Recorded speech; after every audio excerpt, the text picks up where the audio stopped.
conflicto, ¿no?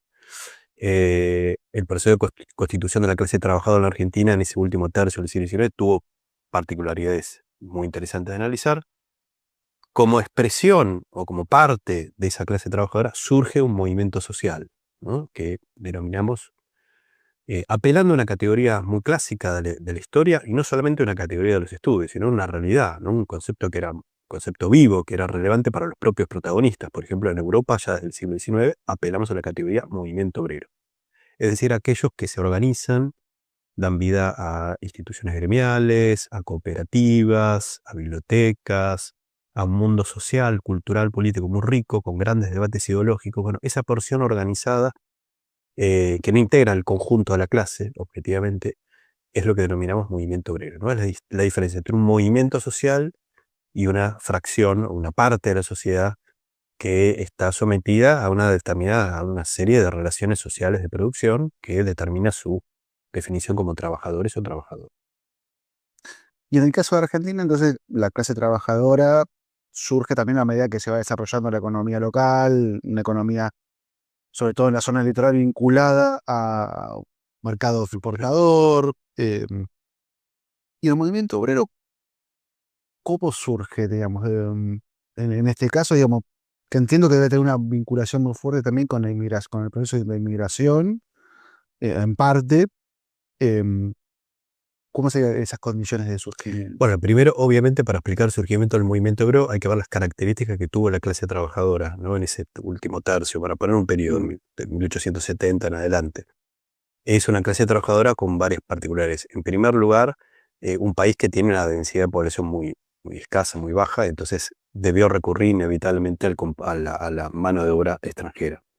Y las características que tenía el mercado de trabajo también eran peculiares, ¿no? Porque estaba muy vinculado a la estacionalidad propia del ciclo productivo. Es decir, había una oferta elástica de mano de obra en donde se multiplicaba mucho el empleo en los momentos de la cosecha, eso tanto en el sector rural como en el sector urbano, y luego en los otros momentos del año disminuía la oferta de mano de obra. Entonces, es una clase trabajadora recorrida por, diríamos, por la estacionalidad, por la movilidad geográfica, por la elasticidad del mercado de fuerza de trabajo y por el fuerte componente extranjero, ¿no? Tengamos en cuenta cuando uno analiza los censos, 1869, 1895, 1914, el crecimiento que pasa de 2 a 4 a 8, en buena medida eso se debe a esos 3 millones y medio de inmigrantes que sobre todo van a alimentar, no todos, pero en buena medida van a alimentar ese mundo, ¿no? De trabajadores, muy masculinizado, por otra parte, que va surgiendo, sobre todo en la zona litoraleña, ¿no? Pampeano litoraleña, sobre todo en Buenos Aires, Rosario y algunos centros urbanos.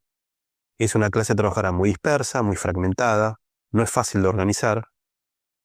Sin embargo, van surgiendo formas, yo diría, muy rápidas, de modo que podríamos decir que el proceso de formación del movimiento obrero en Argentina, comparado a escala latinoamericana, fue un desarrollo precoz. Tenemos, por supuesto, una primera organización muy vieja. En 1857 se crea la Sociedad Tipográfica Bonaerense, luego se crea una organización de los trabajadores del calzado, y ya para los años 80 y 90, bueno, obviamente la multiplicación de organizaciones es mucho mayor. ¿En dónde? Bueno, en una masa de trabajadores que todavía tiene una composición artesanal muy fuerte. Hay una concentración productiva muy baja. Hay un censo, el de 1895, que ya indica que hay aproximadamente en el país unos 22.000 establecimientos de producción manufacturera con muy baja composición orgánica de capital, lógicamente, con características todavía muy artesanales. Pero en esos 22.000 establecimientos trabajan aproximadamente 145.000 trabajadores. Esto nos da un promedio de talleres que empleaban 5 o 6 trabajadores. Es decir, tenemos una mano de obra muy dispersa, de modo que fue complejo organizar un movimiento obrero tan disperso en términos territoriales y además con una enorme heterogeneidad en términos étnico-nacionales, ¿no? Es decir, fue una clase trabajadora, como muchas veces decimos, plurilingüística, plurinacional. Entonces, organizar esta masa de trabajadores no fue fácil, en donde además había expectativas distintas, ¿no? Porque hay muchos inmigrantes. Contrariamente a lo que se cree, que muchas veces se cree que el factor inmigratorio aceleró el proceso de organización del movimiento obrero, porque venían inmigrantes con alto conocimiento de los debates ideológicos, con experiencia. Muchas veces fue lo contrario, ¿no? Porque muchos inmigrantes venían con aspiraciones. Primero venían a Argentina, no sabían si a quedarse, muchos posiblemente eran fueron inmigración golondrina, es decir, iban y venían. Ni siquiera asumían su condición obrera como definitiva, pertenecían a lugares, ¿no?, totalmente distintos, hablaban lenguas distintas, y muchos estaban animados por un apetito de ascenso individual. Entonces, no necesariamente el componente inmigratorio aceleró, ¿no?, el proceso de Claro. organización. En parte sí, porque vinieron activistas, vinieron, por supuesto, algunos de ellos muy conocidos, ahora los voy a ir mencionando, tanto de tendencias socialistas, marxistas, como anarquistas o cuninistas, pero también estuvo este otro elemento, ¿no?, que también hay que considerarlo, que inmigrantes que en su gran mayoría no querían inmiscuirse necesariamente en el Mm. conflicto social, el conflicto laboral.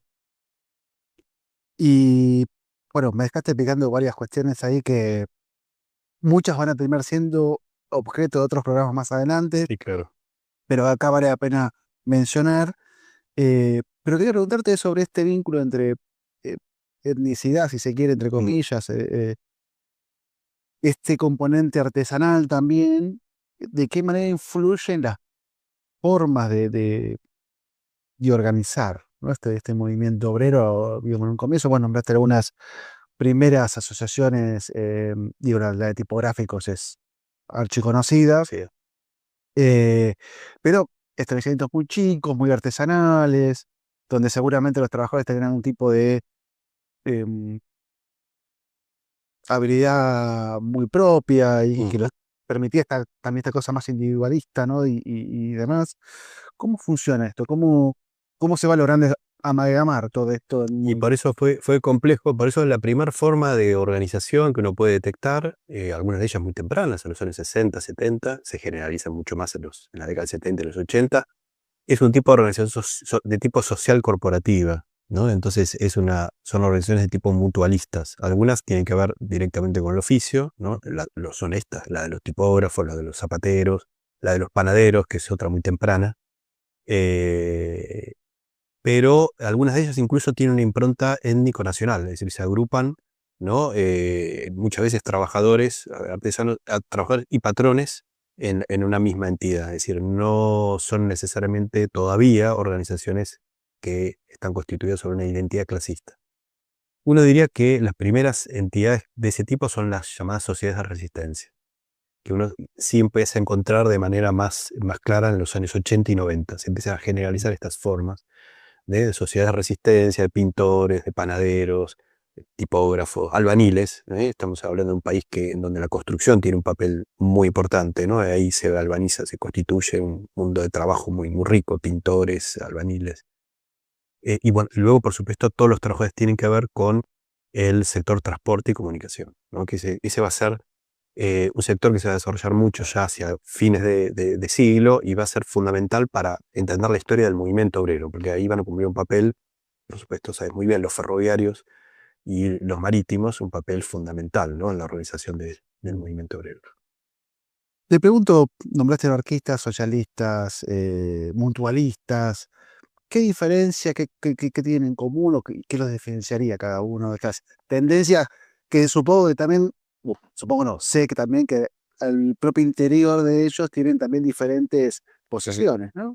Sí, sí, hay una gran heterogeneidad. Responde un poco, depende del momento, ¿no? Por ejemplo, para los años 70 hay una inmigración, no es numéricamente muy importante, pero hay una inmigración que es de origen francés. Vos sabés que luego de los episodios de la Comuna de París de 1871 hay una inmigración de muchos comuneros, algunos de ellos llegan a Buenos Aires, y de hecho se intenta establecer una sección en el Río de la Plata, una Mm. sección francesa en el Río de la Plata, hay una comunicación con el propio Marx, no prospera, pero ahí hay un papel que cumplieron los franceses de divulgar, ¿no?, ciertas ideologías de contestación social, incluso leyendo un Marx en clave muy revolucionaria, ¿no?, es decir, el Marx de la lucha de clases, que va a ser distinto al Marx de los años 90 o del principio del siglo, que es un Marx distinto, ¿no?, el Marx del capital, el Marx de más Más intelectual. sí, no, bueno, el otro también lo era, pero más vinculado a el Marx científico, ¿no?, el que elaboraba una explicación científica sobre la organización de la sociedad capitalista y por lo tanto de la posibilidad de transformar esa Claro. sociedad.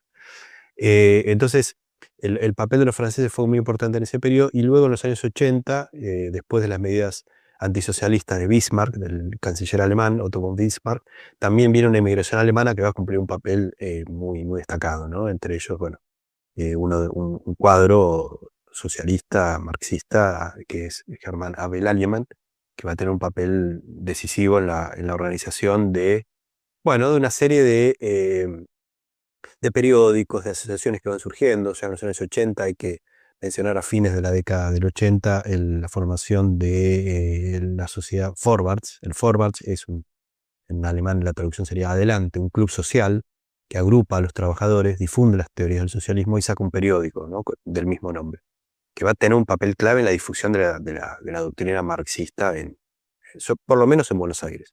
Ahora, junto con la propagación de ideas socialistas marxistas, están los propagadores de las propuestas bakuninistas, ¿no? Y entonces surge un movimiento anarquista.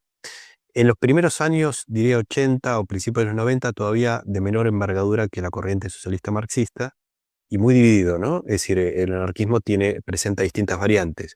Están los anarcoindividualistas, están los anarcocolectivistas, anarcosocialistas. Pero lo que se va a ir imponiendo en la segunda mitad de la década de 1890, y por la que va a ser más recordado el anarquismo, es por la generalización de las ideas de los llamados organizadores. Es decir, los que propugnan ya no solo hacer una propaganda, diríamos, más general, más abstracta del anarquismo, sino vincularlo a la acción reivindicativa. Y por lo tanto conduce a esa corriente anarquista al movimiento obrero. Es decir, a la clase trabajadora, y a empezar a organizar sociedades de resistencia y también a intentar construir federaciones de trabajadores. No casualmente la más importante, que se constituye en mayo de 1901, que se toma el nombre de FOA, Federación Obrera Argentina, es fundada sobre todo por estos anarquistas organizadores, que tienen un gran puntal desde 1897, cuando fundan un periódico llamado La Protesta Humana, ¿no? Un periódico que en 1903 toma el nombre de La Protesta como diario, y va a ser un gran propagador de las ideas del anarquismo. Entonces yo lo diría, ahí tenemos muy, muy clara esa corriente de anarquistas, ¿no?, que obviamente propician una estrategia, uno diría, fuertemente confrontacionista, ¿no? Propugnan la acción directa, una confrontación, uno diría, total, ¿no?, contra el capital, contra el Estado, y van constituyendo un movimiento social muy rico, sobre todo en Buenos Aires. Y luego la otra corriente más vinculada a las ideas del socialismo marxista, que inicialmente tenían mucho peso, que son los que dan vida a un periódico en 1890 muy destacado que se llamó El Obrero. Ahí la figura de Abel Alliemann es muy importante. El Obrero va a salir como vocero del primer intento de forjar una federación obrera en Argentina, la Federación de Trabajadores de la Región Argentina. No va a durar mucho, y ahí vienen los grandes debates, que es si se continúa con la fundación de sociedades gremiales o federaciones obreras, o dar un paso más y constituir un partido de la clase trabajadora, ¿no? Fundar un partido obrero. Ese es el gran debate que va a estar dado en el movimiento socialista marxista de principios de los años 90. Claro, pues anarquistas de partidos nada. Claro, el anarquismo rechaza la forma